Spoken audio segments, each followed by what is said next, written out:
Hola, bueno, este video es para la materia Historia y Perspectiva de la Educación.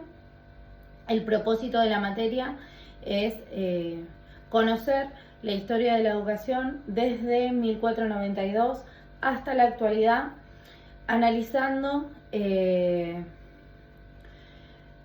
continuidades, rupturas y resignificaciones a lo largo de la historia, y teniendo en cuenta que es un proceso de tiempo que abarca muchos años, lo que hicimos fue hacer foco en diversos periodos de tiempo. En este cuatrimestre abordamos tres. Analizamos qué es pensar históricamente, analizamos tres periodos clave en la historia de la educación, como son la llegada de los europeos a América, el proceso independentista y la consolidación del sistema educativo nacional. Observaremos cómo estos periodos se vinculan a la educación con lo político, con lo económico, con lo religioso, las finalidades educativas de cada época y el rol de los sujetos pedagógicos, tanto del que enseña como del que aprende. Bueno, ¿qué es pensar históricamente? Como vimos con Arata, es más que memorizar fechas y eventos, es más bien un proceso que nos permite comprender cómo y por qué se suceden los hechos, identificando continuidades, rupturas y resignificaciones a lo largo del tiempo. Nos ayuda a entender el presente y prever posibles futuros. Bueno, el primer periodo que vimos fue la llegada de los europeos a América. En este periodo se da un choque de culturas. En 1492, Colón desembarca en América y marca el inicio de un proceso de colonización que tuvo profundas implicaciones en la educación. La Iglesia Católica jugó un papel fundamental en la educación durante este periodo, ya que los misioneros jesuitas, franciscanos, se encargaron de educar a los pueblos originarios, imponiendo religión, valores, costumbres, el idioma, imponiendo su cultura. La economía colonial se basó en la explotación de recursos y mano de obra de los nativos, lo cual también influyó en los contenidos y objetivos de la educación. Se utilizaba esta educación para formar individuos que pudieran integrarse y servir al sistema colonial. La Iglesia, como dijimos, era la encargada, la principal educadora, mientras que los aborígenes que aprendían bajo coerción eran los alumnos, oficiaban de alumnos. Aquí vemos la imposición cultural y educativa que buscaba erradicar los saberes ancestrales de estos pueblos. El segundo proceso que vimos fue el proceso independentista. Surge con las revoluciones a partir de las ideas de libertad que planteaba el iluminismo, con la Revolución Francesa, la Revolución Industrial, la Revolución Agrícola, la Revolución Demográfica. Estas revoluciones dieron cuenta o vieron a la educación como una herramienta. Así, este proceso de independencias de los diversos virreinatos, la educación se convierte en un instrumento para forjar la identidad nacional de las repúblicas, que necesitaban ciudadanos letrados y patriotas que defendieran los ideales de la libertad e independencia. La economía de las nuevas naciones se basaba en la búsqueda de independencia económica y la creación de mercados internos. Esta educación comenzó a orientarse hacia la formación de profesionales que pudieran contribuir al desarrollo económico. Los maestros eran figuras clave para difundir los valores de la nueva nación, y los estudiantes eran vistos como futuros ciudadanos responsables y patriotas. Bueno, el tercer periodo es la consolidación del sistema educativo nacional.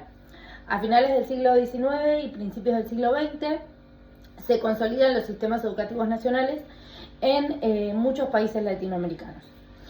Con las presidencias en nuestro país, con las presidencias de Bartolomé Mitre, Nicolás Avellaneda y Domingo Faustino Sarmiento, lo que se buscaba era la modernización. Ya con la presidencia de Roca en 1880, a partir de 1880, en 1882 se lleva a cabo el primer congreso pedagógico que en ese momento se discute y se lleva a cabo una puja de poder entre quienes debían educar, si la Iglesia o los estados, o el Estado. Bueno, el Estado finalmente gana la potestad educativa y es el responsable de la educación de nuestro país. En 1884 se sanciona la ley 1420, la ley de educación común, que establece que la educación primaria en nuestro país sea mixta, obligatoria, gradual, gratuita, universal y laica. Se apuntaba a la modernización y a crear al ciudadano argentino. Por tanto, se imponía el simbolismo y el patriotismo, se buscaba homogeneizar a la población y asegurar a que todos los ciudadanos de la República sean educados y reciban la educación básica. Se establecen diversidad de escuelas públicas y obligatorias, y los gobiernos vieron en la educación una herramienta para formar fuerza laboral capacitada y promover el progreso social y económico. Los docentes se profesionalizaron y se reconoció su papel crucial en la formación de ciudadanos. A lo largo de este periodo se ve como la intención de la educación era crear al ciudadano argentino, debido al proceso inmigratorio que hubo durante la época. Bueno, a lo largo de estos tres periodos vimos cómo la educación está ligada con la Iglesia, con la economía, con la política, con los sujetos pedagógicos, que desempeñaron diversos roles cambiantes y esenciales en cada etapa. Al reflexionar sobre la historia de la educación en estos periodos analizados, encontramos distintas resignificaciones, rupturas y continuidades que nos ayudan a comprender el presente. La llegada de los españoles a América, por ejemplo, resignificó la educación para los pueblos originarios, transformando sus saberes en una educación que servía a los intereses coloniales. Y durante el proceso independentista, la educación se resignificó nuevamente, pasando de ser un instrumento colonial a un medio para construir identidades nacionales y ciudadanos patriotas. Los valores y contenidos educativos se adaptaron para reflejar los ideales de libertad y autonomía.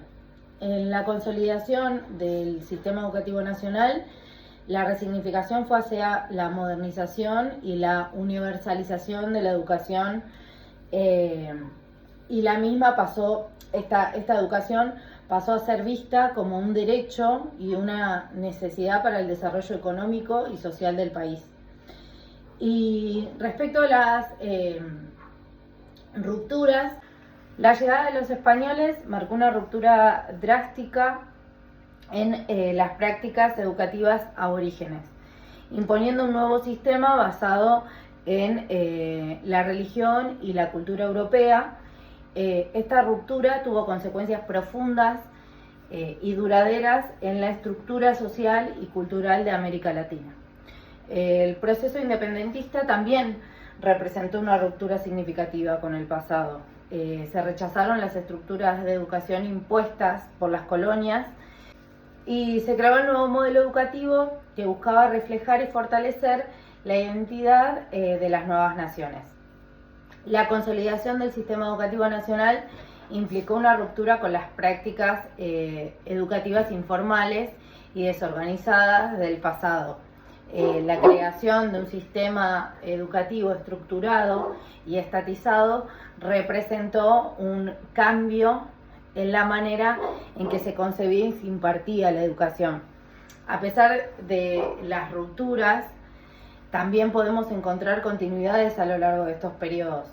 Por ejemplo, la influencia de la Iglesia en la educación, iniciada desde 1492 con la llegada de los europeos a América, se mantuvo durante mucho tiempo, incluso después de la independencia, aunque su papel fue disminuyendo.